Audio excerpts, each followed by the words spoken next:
I'm Dr. Laura from Yellow Brick Physical Therapy in Boulder, Colorado, and welcome to another episode of SuperSoulBoulder, where we talk about everything related to mind, body, health, and wellness, mind, body, spirit, mind, body, soul. These are all things that I love to talk about in this way because I've studied the body for such a long time, but in my humble opinion, it's way more fascinating to take it as it relates to life, as it relates to,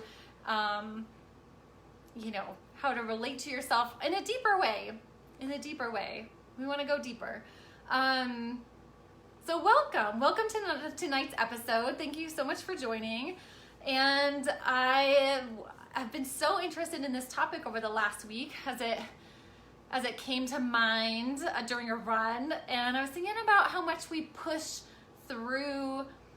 We're taught to push through. We're taught to reach for goals, right? We're taught to, some of us are taught, some of us don't operate under the circumstances, but for me at least growing up, like once I had some success and saw myself working towards something, I got more and more excited about like achieving that, right? So not everyone's an achiever like that, but for those others of you out there that are kind of tend to strive, tend to go for achievements, you may have found, I don't know, just depends on where you are in your life and what's happened for you, but you may have found some limiting returns when you do that. Like sometimes it's worked, right? And sometimes maybe it's felt different, like it hasn't been as satisfying as you might have thought. So that's kind of what tonight's all about. And by talking about that striving or that pursuing, to me, it feels like you're kind of pushing an edge. Like, what am I capable of? I'm going to keep pushing myself to go beyond what I'm capable of. So that's what I mean when I talk about edge, or where is your edge, or how do you find that? How do you work with that? And are we pushing that? So that your edge being related to that sense of needing, of striving, of pushing, of finding where your limitation might be and pushing into that. So what I want to challenge is whether that really is the best way to do it, right? I mean, we already know this. Are you already sitting there thinking, well, yeah, duh, but that's kind of how it goes. Don't we need to reach for goals? I have to say I did that for a long time, reaching for goals and pushing through things. And I just want to talk about this in a way related to life and related to your body too, and how I teach all my patients in such a way that's actually has been beneficial and brought more results than I saw in other ways that I learned even in my formal training in school. So the other word I used tonight was edge expansion. So expansion means growing, right? Expanding, maybe it means becoming more of yourself in the world. But in terms of your body, expanding I think of as the opposite of constricting. Same with your life and your mind, right? If we're constricted, we're tight, we're held, we're not open. And your body can be that way too. We're constricted, tight, not open, protected maybe. But also we lose what I call pliability. It's not so much flexibility. We kind of have a way of thinking about that, but let's think about muscle and tissue pliability. So both in your life and in your body, where can we be and keep this pliability so that you can be healthier longer, so that you can expand more? And if we push the edge, right? Push the edge of where you're feeling like you've got to improve. So the edge again being, I'm going to improve or overcome this next place, right? Like succeed what you've already been like or done or that sort of thing, and the feeling of needing to push through that. What if we did that differently?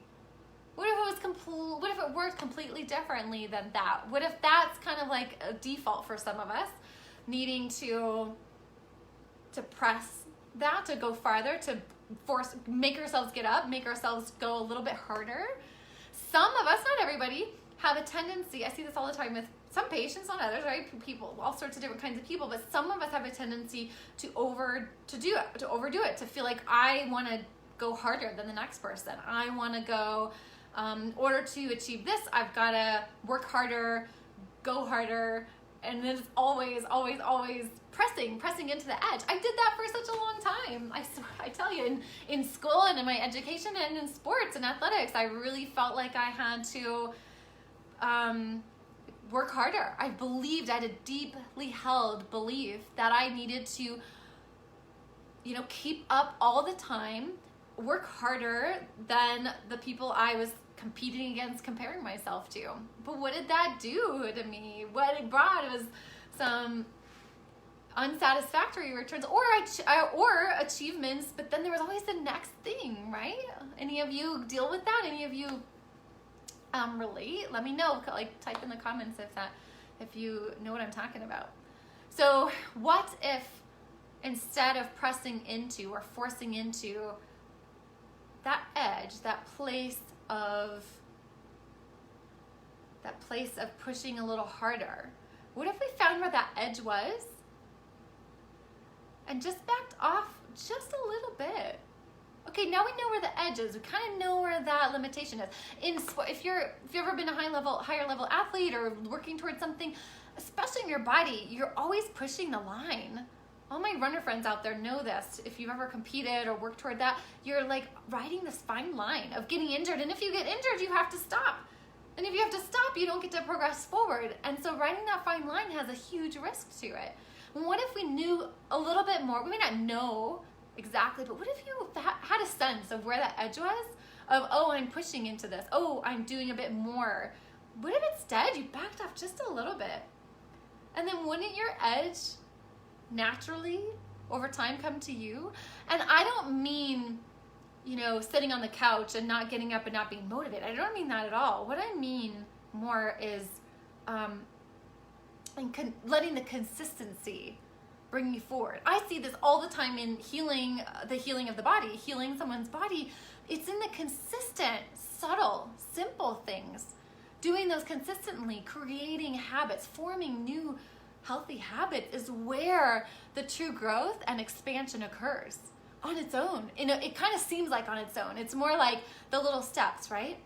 And just like injuries tend to happen, especially patterned ones that come from patterns in your body accumulate, and then you continue to do what you do all the time with under those patterns of your body, biomechanical patterns or habits. And then you keep putting the same forces and pressures with every foot strike or every throw or every movement you make with your body. So what if instead of continuing to operate under those same habits or patterns in your body, what if instead we saw those clearly and backed away from them ever so slightly and went a little bit more naturally with where your body is? So again, I'm not talking about not being sitting on the couch and not getting up and going and doing. I don't mean that kind of edge. I mean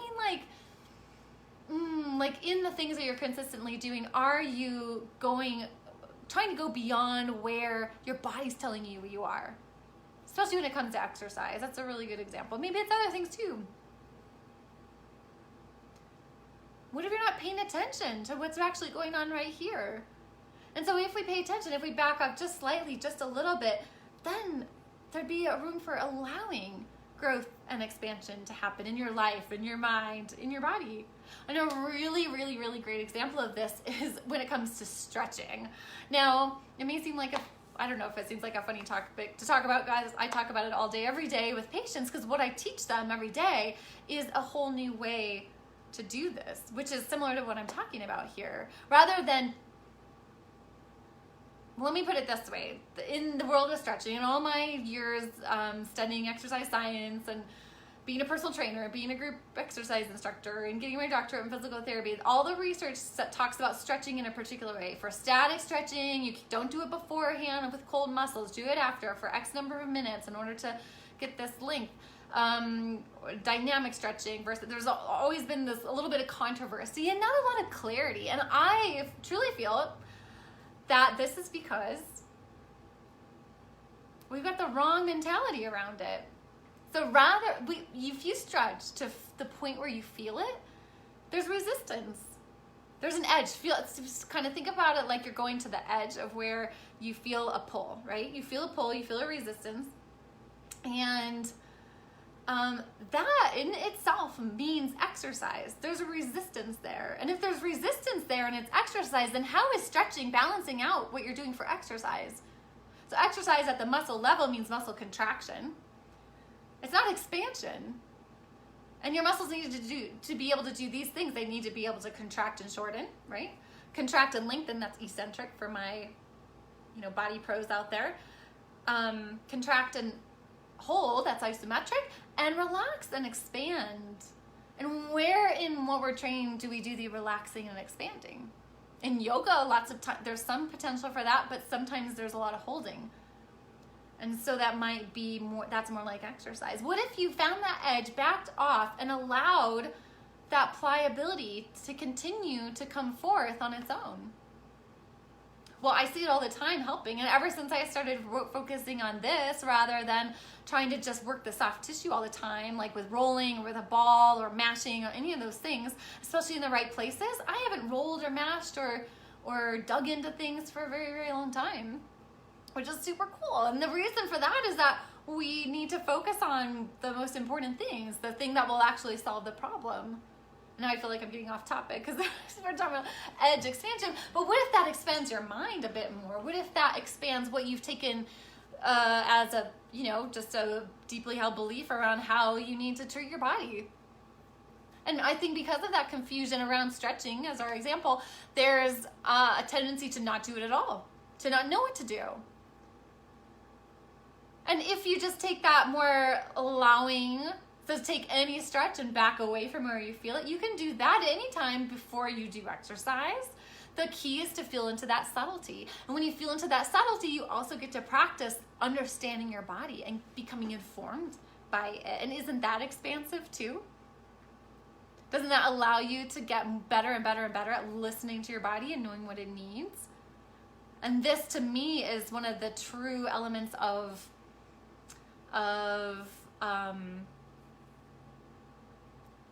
keeping yourself injury-free over time.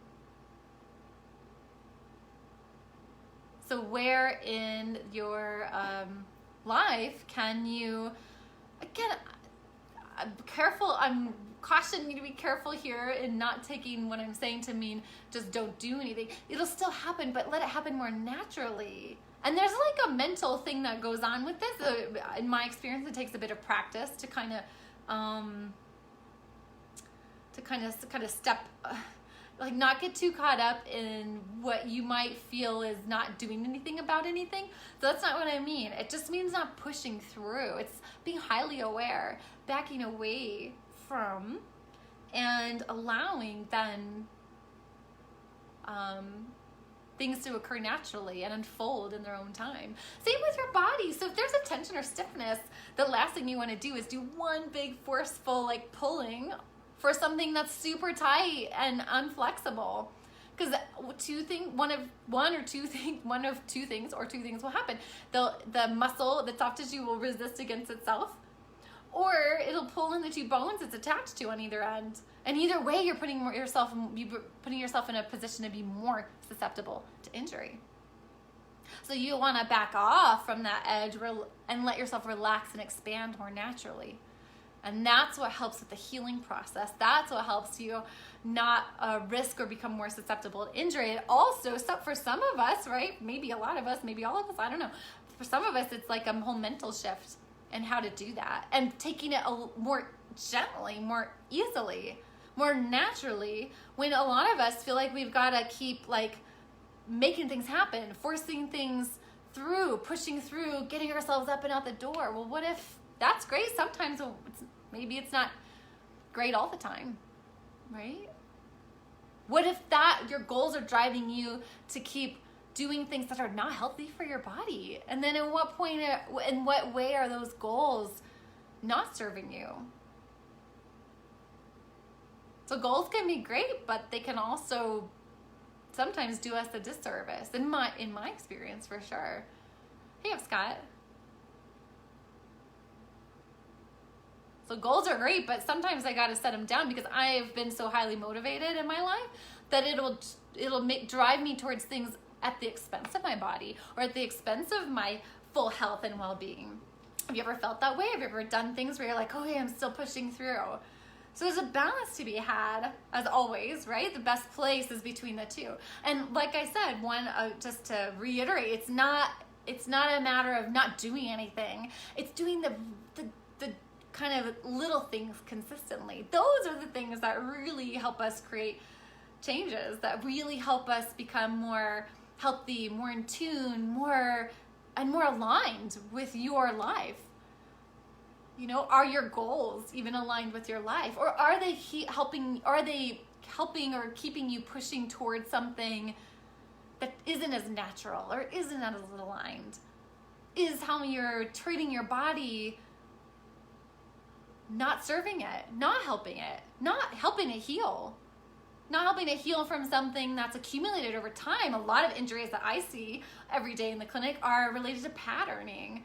And if we just do more surface treatments for it, if we just work with the symptoms or strengthen something, that may not be solving the problem, and it may not be going deep enough to get to what's created that problem in the first place, with which so many times is patterning that's accumulated over time in the body. Because it leads to all these biomechanical patterns and pressures that are repetitive in ways you may not be aware of. And then same with our lives, right? We accumulate patterns of behaviors. We see it in the cycles that we go through with relationships or with, discomforts or distresses, all those things. But instead of trying so hard to change it or avoid it, right? Sometimes, I think someone commented on a post I put up earlier that it's not so much it's not like kind of like not getting off the couch. It's not avoiding the issue. And it's not pushing to change it right away. Neither of which really work to grow and to change and to expand, right? I put that word expansion in our growing and changing and shifting and making progress category. So to expand, it takes allowing and it takes consistency. But if you do those little simple things consistently, we form more habits, we change outdated habits and step into a place that's more aligned and natural for you. Hey, James. And that's the best place, in my humble opinion, for creating lasting changes. So I invite you to not push your edge, to not fight through and go for goals. I've done that. It wasn't satisfying. Sometimes it was, only if I really appreciated the process.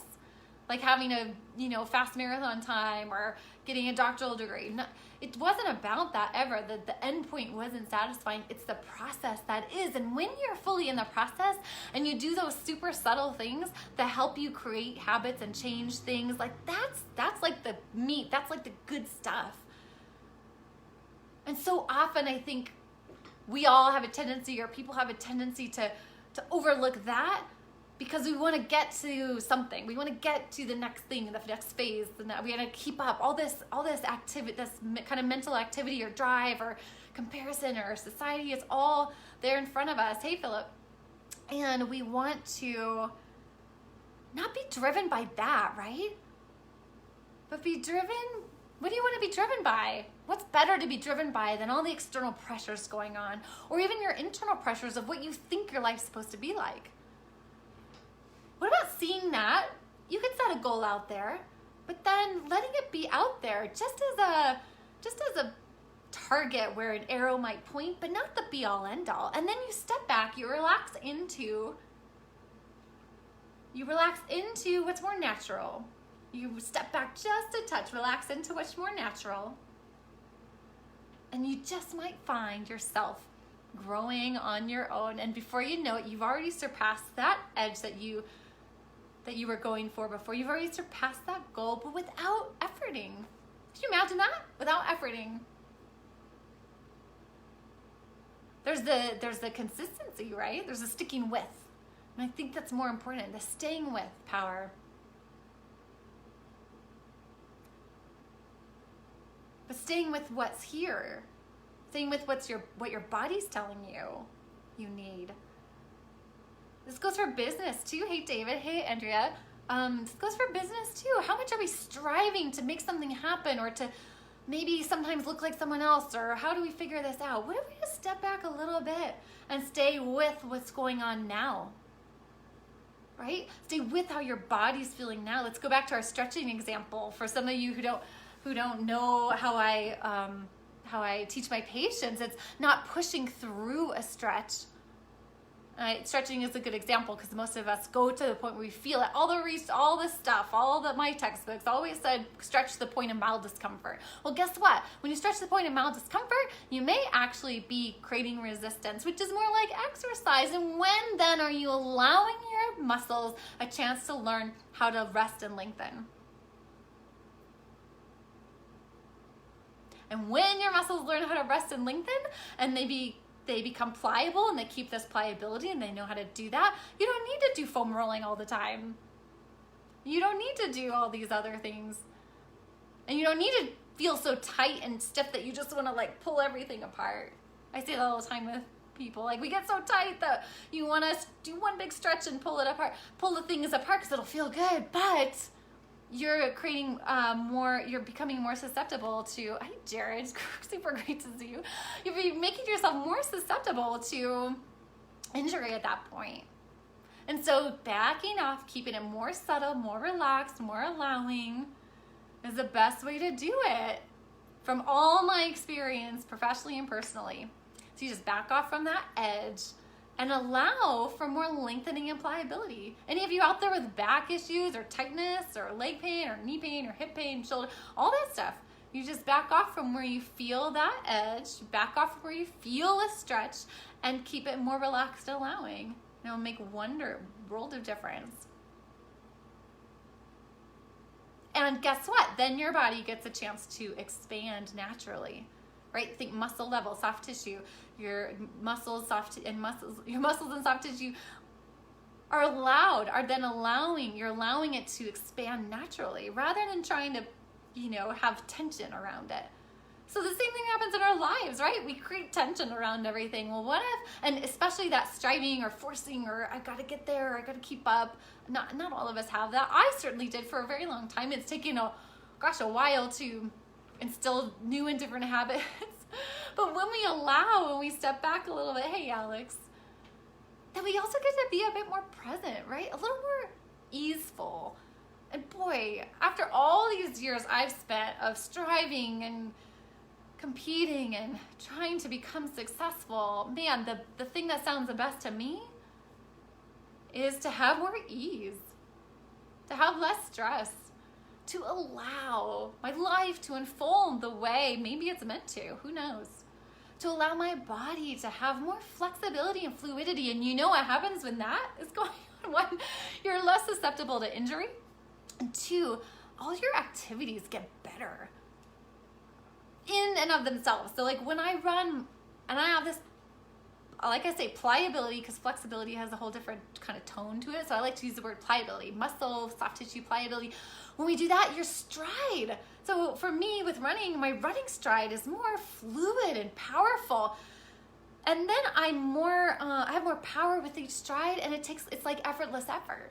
Or the skills you do, or bending over to pick up your kids, whatever that looks like for you, hiking, just more fluidity in your day, less worry and concern about all these pains and problems. But the main thing it takes is that simple, consistent habit forming in an easeful way. So I invite you this week to try this out, whether it's stretching or otherwise in your life. Where do you see yourself pushing at your edge or creating resistance? Maybe it's with stretching, maybe it's with something else. And what if you back off just a little bit to where you don't feel the pressure? Or where you stay with what it feels like, just 5% more, 1% more. I want to like just guarantee you that everything will be better. It may take some practice. But let me know how it goes and what you think about this whole topic. And so instead of making yourself expand, it's kind of like the difference between making yourself expand past your edge, what I'm calling your edge, right? Which means like, I said this at the beginning, but that where your edge, where you want to improve past where you are somehow, grow past where you are.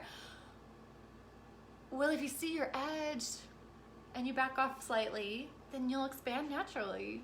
Then your edge will meet you.